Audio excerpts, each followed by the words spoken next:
A gente tem hoje uma edição especial sobre o município capilista aqui do nosso litoral, que completou 227 anos na última quarta-feira, né?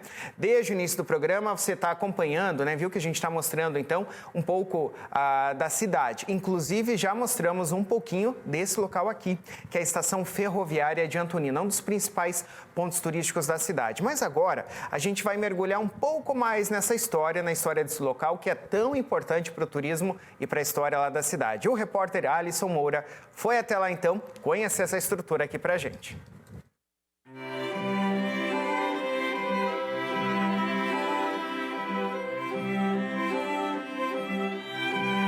Uma história que está registrada nas origens de Antonina e nas ferrovias do Paraná. As linhas que ligam o litoral ao primeiro Planalto não trazem só passageiros. Elas remetem a um tempo onde o trem era o principal meio de transporte. A Maria Fumaça é um dos ícones mais lembrados pelas pessoas que visitam a cidade de Antonina. Isso por conta do passeio do trem Caiçara, que todos os finais de semana traz milhares de turistas aqui para a cidade.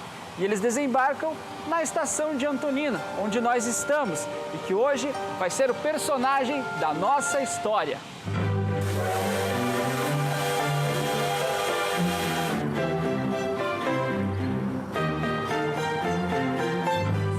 O Alcimar é um grande entusiasta da história de Antonina. Ele nos contou sobre a inauguração e também sobre os anos em que a estação estava ativada e da relevância que possuía e ainda possui para o município. Essa estação ela foi inaugurada na década de 20, né, quando a cidade de Antonina era o quarto porto do Brasil.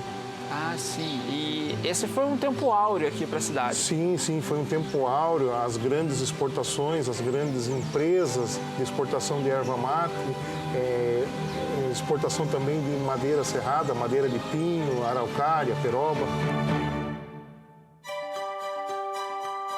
Naquela época, Antonina era um polo industrial e a ferrovia era o principal meio de transporte dos produtos que abasteciam o complexo empresarial. As mercadorias eram enviadas ao porto, que na época tinha acesso pela linha férrea. Ao todo, eram 11 pontos de atracação para a exportação da erva mate e da madeira. Atualmente, a estação, além de ser ponto de desembarque da Maria Fumaça aos finais de semana, também serve como departamento público. Além do trem Caiçara que funciona na estação, aqui funciona a Secretaria de Turismo e Cultura e uma parte também da Secretaria de Obras e Planejamento. Você poderia falar um pouquinho da arquitetura dela também? Essa arquitetura da estação, na época que fizeram a estação de Antonina, eles fizeram também a estação de Paranaguá. A única diferença da estação de Paranaguá é que ela tem uma projeção que a pessoa consegue chegar de automóvel. Mas o que muitas pessoas não sabem é que esta não foi a primeira estação ferroviária de Antonina. Existiu uma outra lá no século XIX, feita de madeira, que ficava aqui perto. Nós vamos conhecer agora. Vamos lá?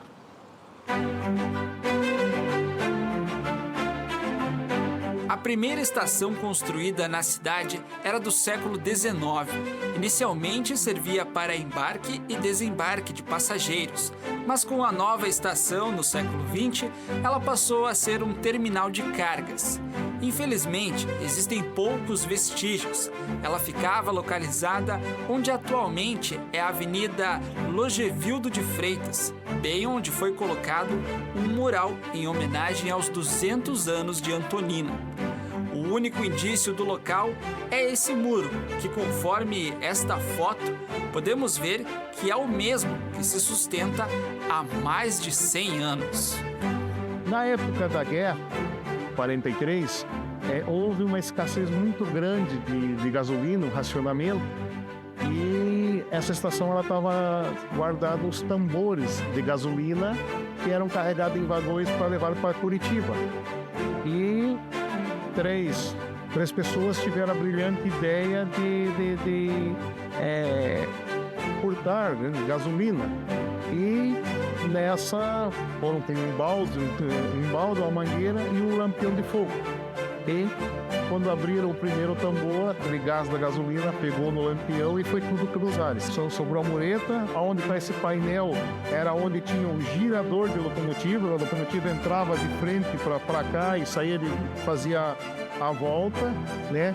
E eu tive o privilégio de escutar algumas pessoas mais antigas contando desse incêndio, que toda a cidade foi evacuada para o Alto da Matriz.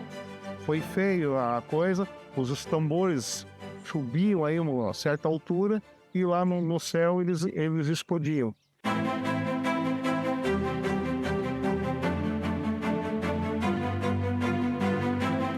Histórias que se misturam à cultura e ao povo antoninense.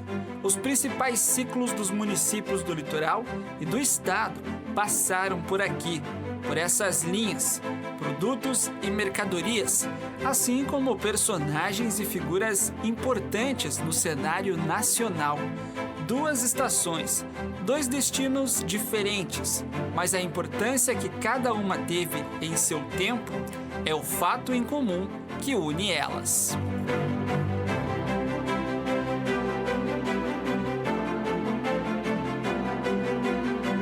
E a estação é usada como estação mesmo, que a cereja do bolo na estação é a Maria Fumaça, né? Então, existem muitas estações que estão restauradas, mas ela é usada para outra finalidade, não como estação férrea. E é bem importante para o município aí a ferrovia.